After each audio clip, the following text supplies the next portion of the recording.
And do you believe that we're in a constitutional crisis? Yes. Okay. Why? Because we need to have the three co-equal branches of government. And just today, just today I was hearing a discussion, probably on MSNBC, that there couldn't be an indictment of the president because he's president. Mm-hmm.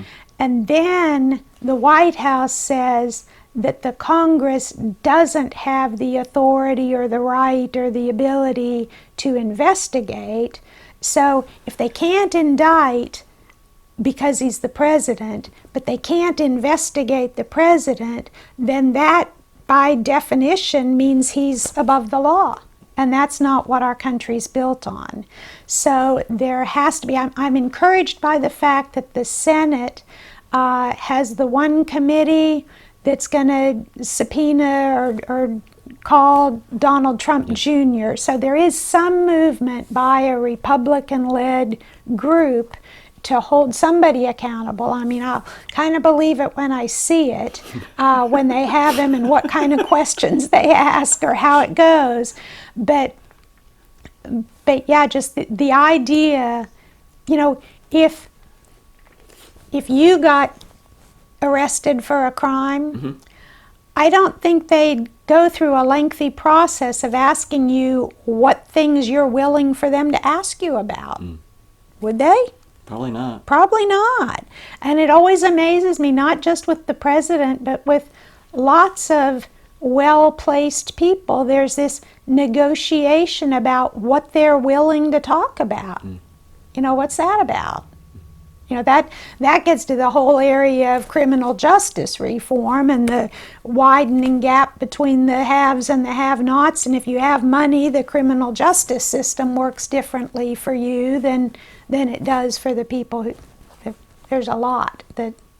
So you believe we're in a constitutional crisis because the three branches of government aren't monitoring or checks and balances are messed up. Okay. So on the continuum from AOC, Alexandria Cortez, to right. Ms. Pelosi, Speaker Pelosi, where do you fall? Because she is saying Miss AOC, yeah. I'm dyslexic, is saying impeach. Speaker Pelosi is saying not so fast. Let's go. Let's hold. Where are you falling? Okay. Because if you believe there's a constitutional crisis, that the Congress job is to be a check and balance mm-hmm. on the other branch, mm-hmm. on one of the other branches, the executive branch. So from the standpoint of doing their job, they should impeach him. Yeah. However, there's political right. realities. Right. So where do you fall? Why don't you talk about that? I fall a lot closer to AOC on that. Okay. I mean, the whole thing that Adam Schiff, the big long deal that he did of, you know, maybe you think it's okay for this. I don't think that's okay. And there's a whole list of things that he said, you know, of all the things that Trump has done and all the members of the administration, and that's not okay. And I totally agree that it's not okay. So you're agreeing with Adam Schiff that it's not okay? It's not okay. And with AOC and the ones who are inclined to impeach. However, mm-hmm. I know that Nancy Pelosi is much more politically savvy than I am. Mm-hmm. She's been doing this for a long time. Politically savvy than most of us. I'm one of the candidates who will say, I'm not a politician, right. You know. So she definitely is a politician. Right. And I wouldn't discount her knowledge and expertise on how to go about getting to, you know, I think the goal needs to be to remove the president from office. Okay.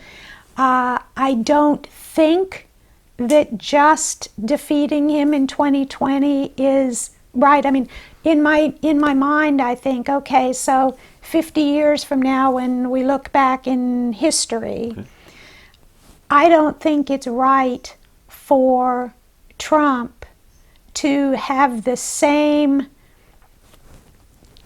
column in the history book as George H.W. Bush, a one-term president who lost when he ran for re-election. You know, I don't think they'd, you know, if he loses in 2020, I think there's a big distinction between his presidency and his getting removed from office and George H.W. Bush's getting removed from office. And, you know, I struggle with that. I think that there needs to be something that allows people in the future to see that we knew in 2020 that this man could not be the representative for our great nation. And, you know, so that inclines me to think we need to impeach him. You know. However, if we do impeach him, then we've got the Senate. The Senate, right now it's Republican control, right. is a simple, it has to be a I think supermajority, it's like right? I think it might be 2/3. Okay. Even more than super. You know. Okay, so I think that's going to be, so it's almost... Right?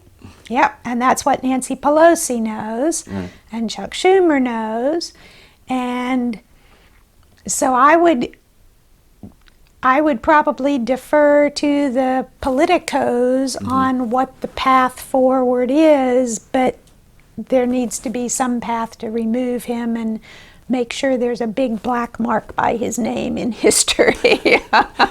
Fortunately, I think history is a great equalizer, because over time, because I don't think George Bush won. I don't think he got the credit that he did. Is that what you're saying? Because he was a single. That's what you're saying, right? Well, not that he did. No, I think he's had the credit that he deserves. But if Trump, you know, if they just are both, you know, and there's umpteen other. Jimmy Carter was a president who got defeated for, but Trump getting removed is a bigger deal. I mean, he screwed up his first term, even if he serves the whole thing. And I think there needs to be some distinction there if he's just voted out.